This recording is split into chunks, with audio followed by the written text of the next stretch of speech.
سا ایک ادارہ تھا، مگر آج الحمدللہ مفتی بنگال پیر طریقت رہبر راہ شریعت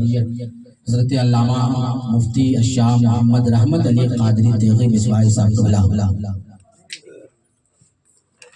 کی بے پناہ اور بے لوث کوششوں سے دارالعلوم ہمیں اور آپ کو ایک بہترین جامعہ عطا کیا ہے، جسے آج پوری دنیا سنیت جامعہ عبداللہ ابن مسعود کے نام سے جانتی ہے۔ تو جب میں دارالعلوم میں زیر تعلیم تھا، یہ غالباً آج سے 15-17 سال پہلے کی بات ہے، اس وقت ذیشان بھائی نے اس کلام کو دارا پارا میں پڑھا، ہاں، اور الحمدللہ اس وقت سے ان کا یہ شعر مجھے بڑا پسند ہے، اور میں سرکار غوث پاک کی بارگاہ میں خراج عقیدت پیش کرنے کے لیے 12 محفلوں میں نے اس شعر کو پڑھا ہے۔ آج صاحب شعر یہاں پہ ہیں تو انشاءاللہ اس کا اچھا استقبال ہوگا۔ محبتوں سے پورا مجمع کہیے یا رسول اللہ۔ شاعر نے لکھا ہے، حضرت نے لکھا ہے کہ ہمیشہ چھیڑتے رہیے ترانہ غوث اعظم کا، ہمیشہ چھیڑتے رہیے ترانہ غوث اعظم کا، ہے دنیا غوث اعظم کی، زمانہ غوث اعظم کا، ہے دنیا غوث اعظم کی، زمانہ غوث اعظم کا، اور بہت ہی یاد آتا ہے زمانہ غوث اعظم کا، بہت ہی یاد آتا ہے زمانہ غوث اعظم کا، لگا کر ٹھوکریں مردہ جلانا غوث اعظم کا، لگا کر ٹھوکریں مردہ جلانا غوث اعظم کا، اور ارے او دشمن سرکار طیبہ ہوش میں رہی، ارے او دشمن سرکار طیبہ ہوش میں رہیو، نہ چوکا ہے نہ چوکے گا نشانہ غوث اعظم کا، نہ چوکا ہے نہ چوکے گا نشانہ غوث اعظم کا۔ اور بڑے اچھے انداز میں شاعر اعظم ہندوستان حضرت ذیشان مطراوی نے غوث اعظم کے مقام و مراتب کو سینچا ہے کہ تمامی اولیاء کی گردنوں پر ہے قدم ان کا، تمامی اولیاء کی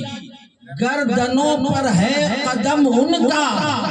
قدم ایسا تو کیسا ہوگا شانہ غوث اعظم کا، قدم ایسا تو کیسا ہوگا شانہ غوث اعظم کا۔ اور اسی کو جہاں تک میری فکر کام کرتی ہے، انہوں نے کلام رضا سے استفادہ کیا ہے۔ سرکار اعلیٰ حضرت فرماتے ہیں، واہ کیا مرتبہ اے غوث ہے بالا تیرا، اونچے اونچوں کے سروں سے ہے قدم اعلیٰ تیرا، سر بھلا کیا کوئی جانے کے ہے کیسا تیرا، اولیاء ملتے ہیں آنکھیں وہ ہے طلبہ تیرا، اولیاء ملتے ہیں آنکھیں وہ ہے طلبہ تیرا۔ اس وقت ہم غوث اعظم کی محفل میں حاضر ہیں، حاجی مقیم صاحب ان کے شہزادگان ماشاءاللہ ہر سال خراج عقیدت پیش کرتے ہیں، اور آج یہاں پہ بہت سارے ہمارے چینل والے بھائی لوگ ہیں، ان کے چینل سے میں پوری دنیا سنیت کو، پورے عالم اسلام کو یہ پیغام دینا چاہوں گا کہ آپ بھی سرکار غوث اعظم سے سچی محبت، سرکار غوث اعظم سے سچا پیار کیجئے، اور اپنی حیثیت کے مطابق ان کی بارگاہ میں خراج پیش کر کے ان کا فیضان حاصل کیجئے۔ یقین جانیے کہ جو سرکار غوث اعظم سے سچی محبت کرتا ہے، سرکار اس کی دنیا بھی کامیاب کرتے ہیں اور اس کی آخرت بھی بناتے نظر آتے ہیں، اس کی آخرت بھی بنتی نظر آتی ہے۔ اسی طریقے کا صرف ایک واقعہ میں پیش کر کے پیغام کی نیت سے، تاکہ سارے لوگ جو ہے اچھی طرح سے سرکار غوث اعظم سے سچی اور پکی محبت کرے، اور محبت کرنے کے بعد سرکار غوث پاک کا فیض حاصل کرنے کی کوشش کرے۔ یہ اتنے بڑے بڑے شعراء کو بلانا، علماء کا انتخاب کرنا، اور آج کے بعد کل جو ہے لنگر غوث اعظم کا عام اہتمام کرنا، یہ میاں دکھاوا یا سب کے بس کی بات نہیں ہے، بلکہ یہ وہی کر سکتا ہے جس کے دل میں غوث پاک کی سچی محبت ہوتی ہے، جس کے پاک دل میں سچے غوث پاک کا سچا پیار ہوتا ہے، اور جس کے دل میں غوث پاک کا پیار ہوتا ہے، غوث پاک کی اس کی محبت کا خیال کرتے ہوئے اس کی دنیا بھی بناتے ہیں اور اس کی آخرت بھی بناتے نظر آتے ہیں۔ اسی کی ایک مثال سنیے، سرکار غوث اعظم کے زمانے میں سرکار غوث اعظم کے ایک مرید نے سرکار غوث اعظم کی دعوت کی. اور سے سنیے گا, میں اور سنجیدگی کے ساتھ آپ کو بتاؤں گا. غوث اعظم کی دعوت کی, اور دعوت کرنے کے بعد سرکار غوث اعظم کو اپنے گھر جب بلایا اور حضور غوث اعظم ان کے گھر تشریف لے گئے تو اس مرید نے, اس غلام نے, اس خادم نے یہ سوچا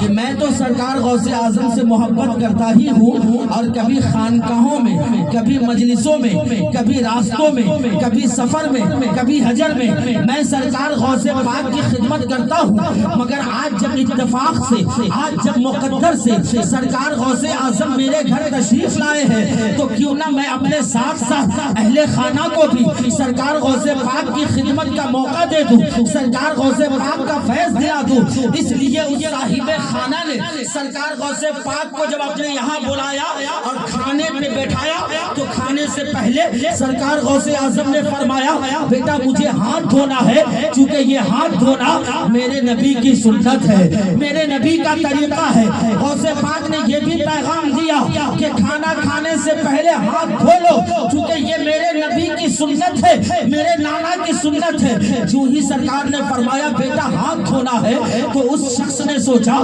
کہ چلو اچھا موقع ملا ہے. ان کے گھر میں ایک چھوٹی سی لاڈلی سی پیاری سی ان کی ایک بچی تھی. انہوں نے سوچا کہ کیوں نہ میں آج اپنی بیٹی کو سرکار غوث اعظم کی خدمت کا موقع دلوا دوں. اس نے ایک لوٹے میں پانی دیا اور اپنی ننھی سے بچی کو جو ابھی نابالغ تھی سرکار غوث اعظم کا ہاتھ دھلانے کے لیے بھیجا اور کہا بیٹی جاؤ سرکار غوث پاک کا ہاتھ اور اپنی آخرت بنا لو. بچی لوٹے میں پانی لے کر باپ کا حکم پاتی ہے, سرکار غوث اعظم کی بارگاہ میں حاضر ہوتی ہے, اور جو ہی پانی کا بجنے سے اس نے پانی گرایا, سرکار غوث اعظم کے دستے مبارک پہ پانی کا پہلا ہی قطرہ گرا تھا. سرکار نے آنکھیں اٹھائی اور بچی کے پیشانی کی طرف دیکھا تو کیا دیکھتے ہیں, آگے دیکھیے. سرکار غوث اعظم نے اس بچی کے پیشانی کی طرف دیکھا تو دیکھتے رہ گئے. اب بچی پانی گرا رہی ہے, سرکار نظر جمائے ہے, بچی پانی ڈال رہی ہے, سرکار نظر جمائے ہے.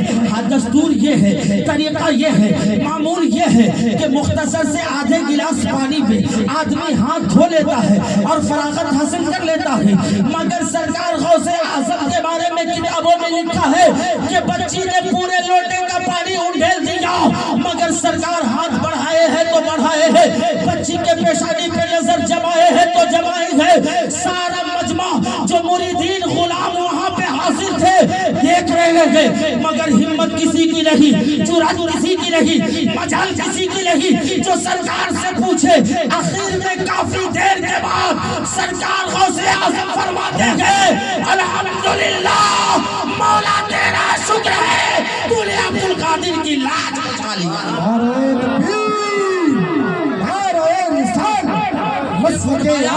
اور فرمانے کے بعد آپ نے ہاتھ دھونا بند کیا. یہ معمول کے خلاف ہوا تھا. اتنی دیر کوئی ہاتھ دھلتا ہے کیا؟ اور بچے کی پیشانی پہ اتنی دیر تک سرکار غوث اعظم نے نظر کیوں جمائی؟ سب کے ذہن میں سوال اٹھ رہا تھا, سب کی طبیعت پوچھنا چاہ رہی تھی, مگر ہمت کسی کے اندر نہیں, جرأت کسی کے اندر نہیں, مجال کسی کی نہیں. آخر میں کھانے سے فارغ ہونے کے بعد خود میرے مشکل کشا پیرانے پیر روشن زمین سیدنا سرکار غوث پاک فرماتے ہیں اے لوگوں میں جانتا ہوں کہ جب سے میں نے ہاتھ دھونا شروع کیا اس وقت سے لے کر اب تک تم لوگ کشمکش کے عالم میں ہو اور تمہارے ذہن و فکر میں سوال چل رہا ہے. میں چاہتا ہوں کہ تم میں سے کوئی اٹھ کر پوچھے مجھ سے تو میں اس کا جواب دے دوں. سارے مریدوں نے کہا حضور معاف کیجئے, ہاں سوال تو چل رہا ہے مگر ہم میں سے کسی کی ہمت نہیں ہے جو آپ سے پوچھے یا آپ پر اعتراض کرے یا آپ سے سوال کرے. بس سرکار کرم کر دیجئے اور آپ بتا دیجئے کہ معاملہ کیا تھا. سرکار غوث اعظم کا جملہ سنیے. حاجی مقیم صاحب, شاداب رحمتی صاحب, مستقیم صاحب, حیدر بھائی, شاداب بھائی, اظہر بھائی, اپنی قسمت پر ناز کرو کہ آپ کو سرکار غوث پاک کی غلامی ملی ہے, سرکار غوث پاک کی محبت ملی ہے. سرکار غوث اعظم نے فرمایا اے لوگوں سنو, جب یہ بچی میرے پاس آئی تھی میں اسے آج کا اس کے لوٹے اس کے ہاتھ سے ہاتھ دھونے کے لیے اپنا ہاتھ آگے بڑھایا اور میری نظر اٹھی اس بچی کے پیشانی پہ پڑی تو میں کیا دیکھتا ہوں کہ یہ بچی جو آج میرا ہاتھ دھلا رہی ہے، یہ بچی جس کا باپ مجھے کھانا کھلا رہا ہے، یہ بچی جس کے گھر میں آج میری دعوت ہو رہی ہے، کل کو یہ بچی کفر کرنے والی ہے، اور جب اس سے کفر سرزد ہوگا تو پھر اس کا ٹھکانہ جہنم ہوگا۔ اور عبدالقادر کو یہ گوارا نہیں کہ جو غوث سے محبت کرے، عبدالقادر کی خدمت کرے، عبدالقادر جنت میں اور عبدالقادر کا مرید جہنم میں جائے، ایسا نہیں ہو سکتا ہے۔ اس لیے سنو، میں نے سرکار غوث پاک فرماتے ہیں، میں نے جو ہی بچی کی پیشانی دیکھا اور یہ لوح محفوظ پر یہ دیکھا تو رب کی بارگاہ میں دعا کرنا شروع کیا، مولا عبدالقادر کی لاج رکھ لے، اور یہ بچی جو کل کو کفر کرنے والی ہے، مولا اس کے کفر والی تقدیر کو بدل کے اس کی تقدیر میں دائمی ایمان نصب فرما دے اور اس کا ٹھکانہ جنت الفردوس بنا دے۔ لکھا ہے نگاہ ولی میں وہ تاثیر دیکھی، بدلتے ہزاروں کی تقدیر دیکھی ہے۔ سرکار غوث پاک فرماتے ہیں میں اس وقت تک دعا کرتا رہا جب تک کہ سرکار غوث پاک فرماتے ہیں میرے رب نے مجھے یہ پیغام نہ دے دیا کہ عبدالقادر جا، میں نے تیری وجہ سے اس کے جہنم والی تقدیر کو بدل کر جنتی بنا دیا ہے۔ اللہ پاک کی بارگاہ میں دعا ہے مولا ہم لوگوں کو بھی سرکار غوث پاک سے سچی محبت کرنے کی توفیق عطا فرمائے، اور ان کے فیضان کرم سے اللہ تعالی ہم سب لوگوں کو مالا مال فرمائے۔ السلام علیکم ورحمۃ اللہ۔